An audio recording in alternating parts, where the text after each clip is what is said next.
The Pax Juul.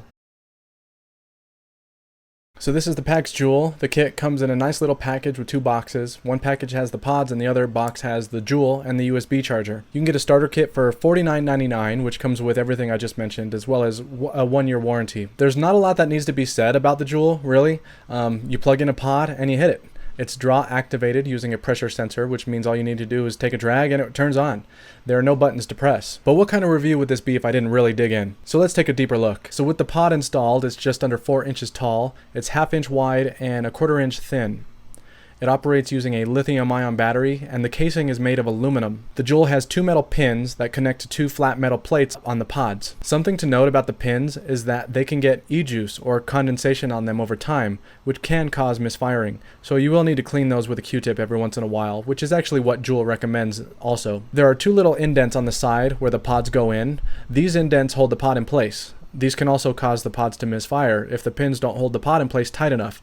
Some people have recommended pushing them in a little bit for a tighter hold. On the other end of the Juul, you'll see 4 small pins. These connect to the included USB charger. The end of the Juul and the USB connector both have magnets to keep the device on the charger. Juul explains on their website that you can charge using the USB port on your computer, but because the charger and device have magnets, it can sometimes cause some computers to go into sleep mode. They say it won't damage the computer though. Juul claims that a full charge should last as long as a full Juul pod, or about 200 puffs. A drained battery will take about an hour to charge. As you'll notice with the charger, this is made specifically for the Juul, which means that if you lose this little charger, you'll need to buy a new one.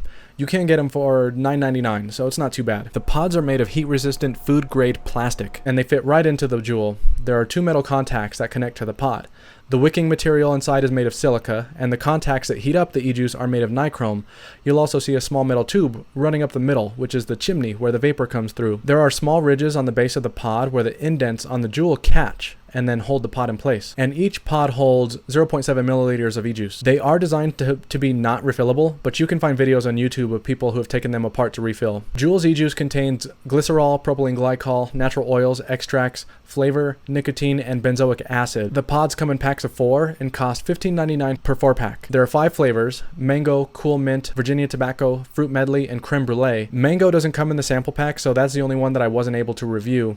I have heard a lot of good reviews though of that mango. A lot of people saying that it's their best flavor. So the Juul website says that cool mint is a crisp peppermint with a soothing aftertaste. In my opinion, cool mint has a nice strong minty flavor, but I'm not sure I get peppermint. Either way, I think menthol lovers will like it. It's a very good menthol flavor. Virginia tobacco is described as a rich, unmistakable American tobacco. It's definitely a mild tobacco e-juice, but I wouldn't call it rich tobacco. It's not bad, but nothing special either. It's similar to other cheap tobacco flavors that you'd find on the market. Fruit medley is described as peaches, grapes, and berries with herbal notes. This one does taste like several fruits mixed together, but the grape flavor overpowers the others. I might get a little bit of the berries, but none of the peach at all. But it is a decent flavor. Creme brulee is described as vanilla cake, silky custard, and creme brulee. It has a creaminess to it, but it's also a little earthy. I can taste the vanilla, maybe a slight hint of custard, but it's not what I would call a creme brulee. But I can see that it was the flavor that they were going for here. Not as good as I would have hoped, but it's okay. I think all of the flavors are good for what they are, but they don't compare to other e-juices on the market, not premium e-juices. I would have liked for all of them to be stronger in taste, but considering the high nicotine content, I think that the flavors do come out pretty well. So let's talk about the nicotine.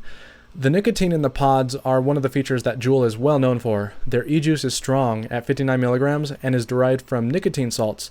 The nicotine salts allow them to use very high nicotine content without an extreme throat hit. They use benzoic acid to make the nicotine better absorbed by the body. There's still a throat hit here though, and it's different than regular freebase nicotine, which is what most other e-juices use. It has a bite that you'll need to get used to. It makes me cough sometimes.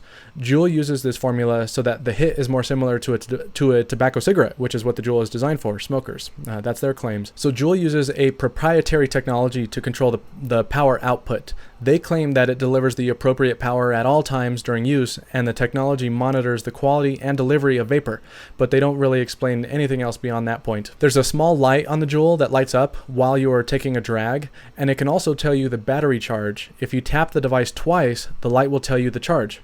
Green means high, yellow means medium, and red means low. Let's talk about the airflow. So it has a tight draw, but not extremely tight. You can't really take a satisfying lung hit though. You'll need to draw into your mouth, then into your lungs on this device.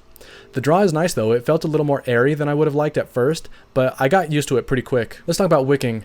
So I haven't had any issues at all with wicking. I get a great hit every time, even after taking multiple hits in a row. You can chain vape and just get a constant good hit. Okay, now let's talk a little bit about the cons. There are only two things I didn't like about the Juul: bad connections with the pods and the magnet. First, the magnet. So most of us keep our devices in our pockets or purses, but because the Juul has a magnet, it can ruin the magnetic strips on your credit cards. So you have to make sure that you don't keep the Juul in a pocket with credit cards. And secondly, the biggest problem with the Juul is that it doesn't always make a strong connection. You'll see a lot of people online complaining about this. Many people say that it's an inconsistency in the manufacturing of the pods, and some say that the connections need to be cleaned. Both of those things are true.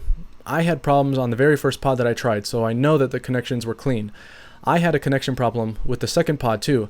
The third and fourth pod I tried worked great. But with those bad pods, I had to push the pod against my lips while taking a drag to get it to connect.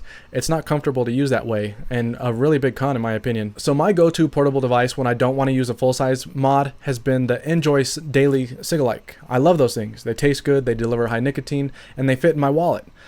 But they are disposable, so they don't last long. The Juul is a little slimmer than the Enjoy Daily. It looks much better, and it has refillable pods. The taste is probably as good as the Daily, and the nicotine levels are about the same too. I thought about replacing the Enjoy Daily with my Juul as my go-to discreet device, but since the Juul has a magnet, I can't keep it in my wallet, or it might damage my credit cards.